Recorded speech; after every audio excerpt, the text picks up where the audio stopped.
When faith runs low, why do we recharge the soul? A narrative inspired by Bhagwan Sri Satya Sai Baba and Swami Vivekananda. Imagine this: your phone battery drops to 1%. Suddenly, the most advanced device in your hand becomes almost useless. You stop watching videos, you stop scrolling, you search desperately for a charger. Not because the phone is defective, but because it has run out of power. Now ask yourself, what do we do when the battery of the human heart runs low? What happens when disappointment replaces hope?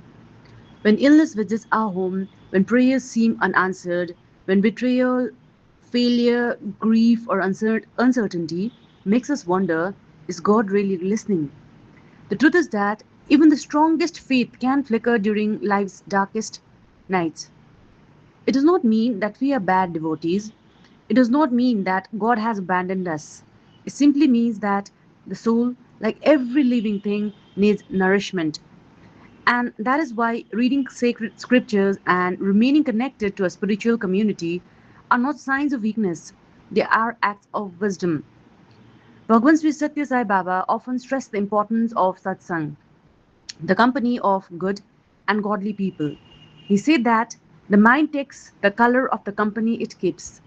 If we constantly expose ourselves to fear, negativity, gossip, and cynicism, our faith gradually weakens. But if we immerse ourselves in divine thoughts, bhajans, selfless service, and spiritual study, our inner strength grows.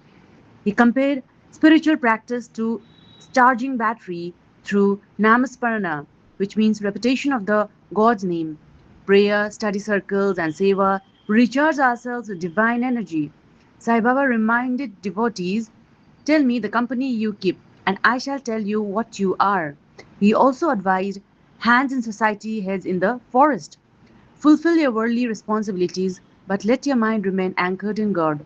Similarly, Swami Vivekananda understood that every seeker passes through periods of doubt and discouragement.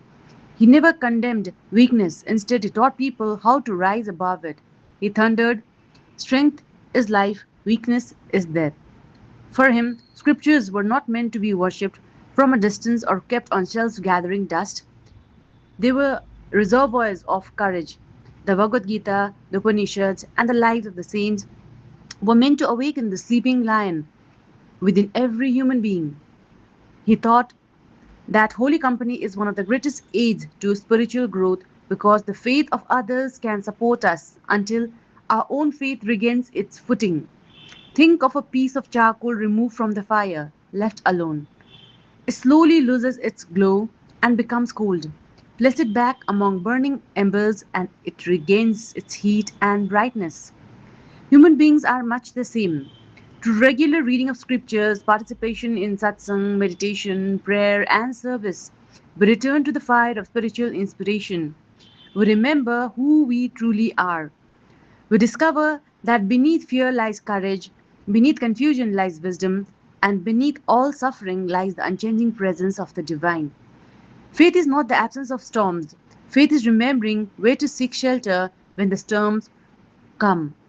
Therefore, stay connected to sacred teachings, stay close to noble souls, stay involved in spiritual activities, not because you will never face difficulties, but because when difficulties arise, you will possess the strength to face them with serenity, dignity, and hope. For the charger of the soul has always been within reach. A prayer whispered with sincerity, a scripture opened with reverence, a bhajan sung with devotion, an act of selfless service, and the company of those who reminds us that God walks beside us even when we cannot feel His presence. And perhaps that is the real purpose of spirituality, not to escape life struggles, but to ensure that when life tests us, our inner light never goes out. Thank you.